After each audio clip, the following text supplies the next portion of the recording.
घोटकी में नूनारी बिरादरी पारां कुछ ॾींहं अॻु ठुल्ह में बेदर्दी सां क़तल थियल हाफ़िज़ मौज़म नूनारी जे क़ातिलनि जी गिरफ़्तारी लाइ एहतिजाजी मुज़ाहिरो कयो वियो।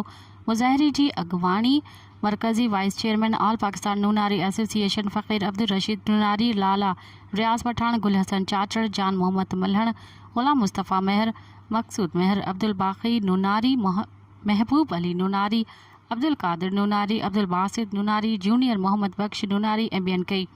इन मौक़े ते मीडिया सां ॻाल्हाईंदे ऑल पाकिस्तान नूनारी एसोसिएशन जे मरकज़ी वाइस चेयरमैन फ़क़ीर अब्दुल रशीद नूनारी चयो त कुझु ॾींहं अॻु ठुल्ह में हथियारबंदनि हाफ़िज़ मौज़म नूनारी खे बेगुनाह क़तल कयो हो, जंहिंजी असां सख़्त लफ़्ज़नि में मज़म्मत कयूं था। हुन चयो त पुलिस अञा ताईं नौजवान हाफ़िज़ मौज़म नूनारी जे क़ातिलनि खे गिरफ़्तार न करे सघी आहे, जंहिंमां पुलिस जी लापरवाही ज़ाहिर थिए थी। इन मौक़े ते DIG सखर SSP जकमाबाद खां मुतालबो कयो त हाफ़िज़ मौज़म नूनारी जे क़ातिलनि खे फ़ौरी तौरु गिरफ़्तार कयो वञे, ॿी सूरत में एहतिजाज जो दाइरो वसी कयो वेंदो। मज़ीद ख़बरनि ऐं तफ़सीलात लाइ विज़िट कयो असांजी वेबसाइट www.awamiNewsHD.com ऐं ॾिसंदा रहो अवामी न्यूज़ HD।